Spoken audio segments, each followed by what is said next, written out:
Wednesday, there is a function at the City of Charles Sturt, which is obviously our local council area here.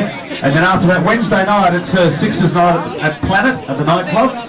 So for those who are young enough or can get a leave pass and want to head to Planet, the players will be there. Now on Friday, there is the players are all going to be in the mall. They'll be getting into cars at Torrens Parade Ground, travelling up King William Street to the Arundel Mall, and we'll go along the red carpet at the Arundel Mall and then be interviewed there. I don't know what you're doing, Walsh. I think you're our full-time MC now, mate. So, and they'll be presented by the Adelaide City Council there, which would be great. We've got our most valuable player dinner on Friday night, which you can purchase tickets to. And then on Saturday evening, the guys will be paraded around Football Park in front of the Full House for Showdown. So they're the activities that are coming up during the week, some of which you'll be able to get a chance to see the players and meet with them as well. So I hope you'll continue to support us like you have tonight. A great turn-up. Fantastic. And just before we let you go, Mark, because the obvious question that needs to just leave that phone on, as you might all be aware, as we had the last game before the final, Mark Robinson was presented with a shirt, and Mark said, yes, I will definitely wear the shirt on grand final night. He failed to do that, and he said on Friday night I will definitely wear the shirt on Monday night, and that is not the shirt that you were presented with, and I think your performance is lower than a footprint.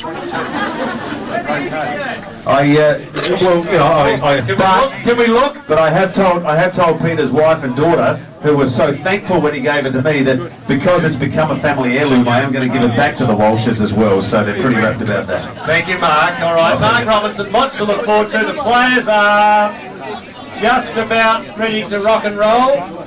That's the good thing about being at a basketball function. Players like Mark Nash can't hide over in the corner.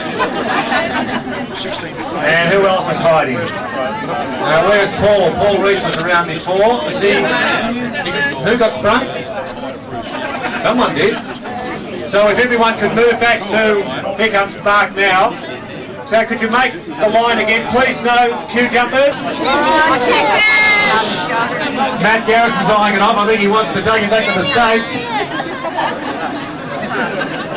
Oh, ladies and gentlemen, the general manager of the Adelaide 36ers, Mark Robinson, looking very ordinary, actually. I just realised, Walshy, the buttons are on the wrong side. It's a girl's shirt. Is there a message? Is there a message? It was actually my first cross-dressing experience. It's quite nice, really. Leave it on for a while, Mark. It's starting to suit you very nicely. Thank you kindly. Now, the players are back in business. That's about to sit down. Oscar, could you grab Phil Spide out of the fridge, please? You did?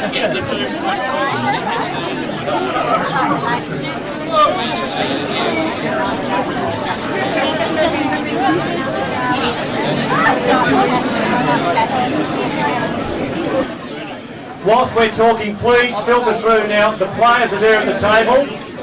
So if you could move the line through as quick as you can. And Matt, you can have a chat to us whilst you're here centre stage. Those that have already had their merchandise autographed. Pretty big occasion here. It's really good of you fellas to mingle with the fans who just want a piece of you and want some merchandise with the signatures on it. So tell us about the last few days, big fella. Wow. Last few days. Yeah. Okay, let's just break the last few days down real quick. We had team dinner the other night. What was it? After the game, what day was that? They're all one big day right now.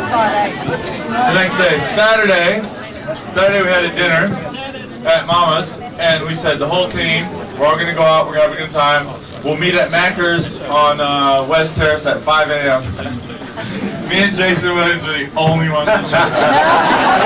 The only ones.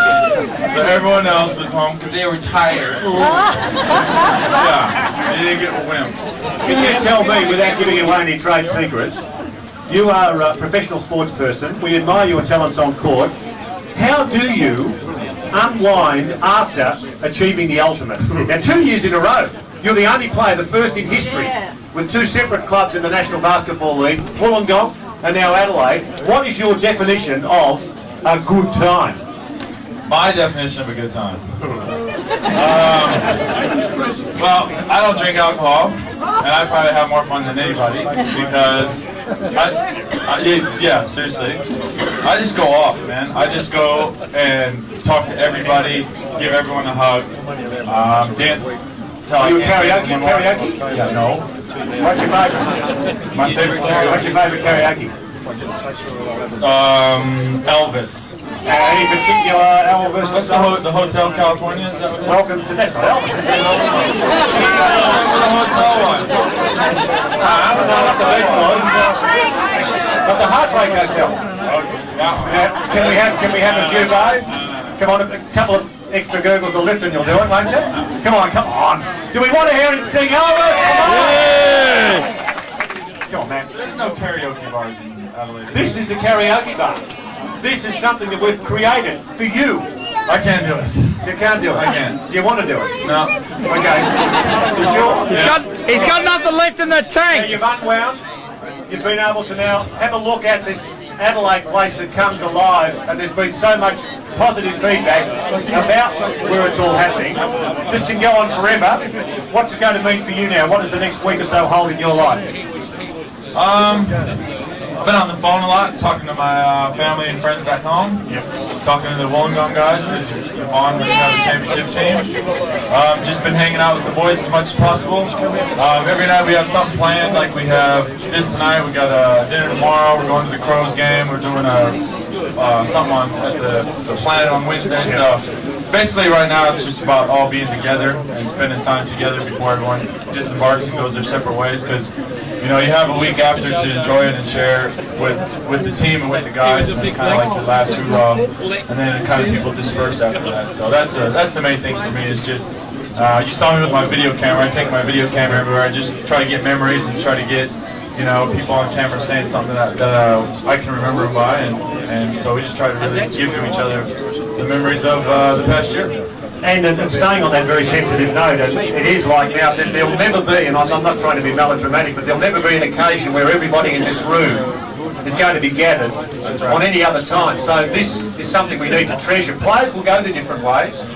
What about you? What's going to happen in the basketball life of Matt Garrison? Do you have any idea yet? Man, it's up to the Lord right now. I mean, it's just so many things have happened the past couple of years, so it's just really in his hands. I mean, I'd love to come back to Australia and play out here for a while, but at the same token, you know, there's a lot of other places to play in the world as an import. So it just depends on where God leads me and what doors are open. Really, I mean, that's the main thing. So Matt, when do you actually leave South Australia? Where do you go? About 10 days. And go where? I'll go back to Montana and see my parents, and then I'll spend our summer in LA playing in the summer league. So you've already locked a contract away to continue playing basketball in LA? No, that's just summer league. That's just like regular. Yeah, but it still means you're running around and Yeah, but playing you're not a getting trade. paid. No. You're on teams and stuff, but you're not getting paid. Yeah. It's more, just to stay in shape. And then do you need to say to the 36ers, look, I'm ready and available to come back, or do they have to say to you, we want you to come back? Oh, I think they know I want to come back. Right. And you want to come back and play in the National Basketball League, irrespective of the team you play for? No, I want to play here. I'm not trying to get too serious about it, but it's sort of like the end of a chapter in a book now, where we're all high on adrenaline now, we're all excited, and you're saying that in a week's time, life goes on for you, but life goes on away from South Australia, where you have to continue on, and you have to make a break from the bond that you have formed with so many good friends.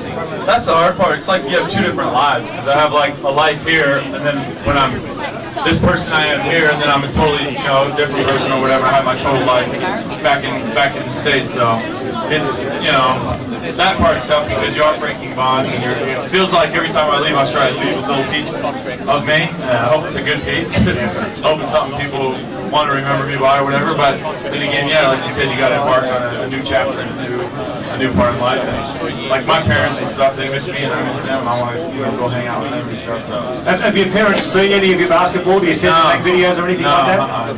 No, they've missed out quite a bit. So they got to come last year. Okay. Well, look, it's very easy to rack with superlatives when you're standing up here talking to these sports people, but I have to tell you that this fellow is deadly genuine. He came here as an import that was cut from the side that was on the bottom of the NBL table midway through the year, Cairns. The Adelaide team took a gamble, and this fellow has brought enthusiasm, a lot of excitement, and a very sincere philosophy on life.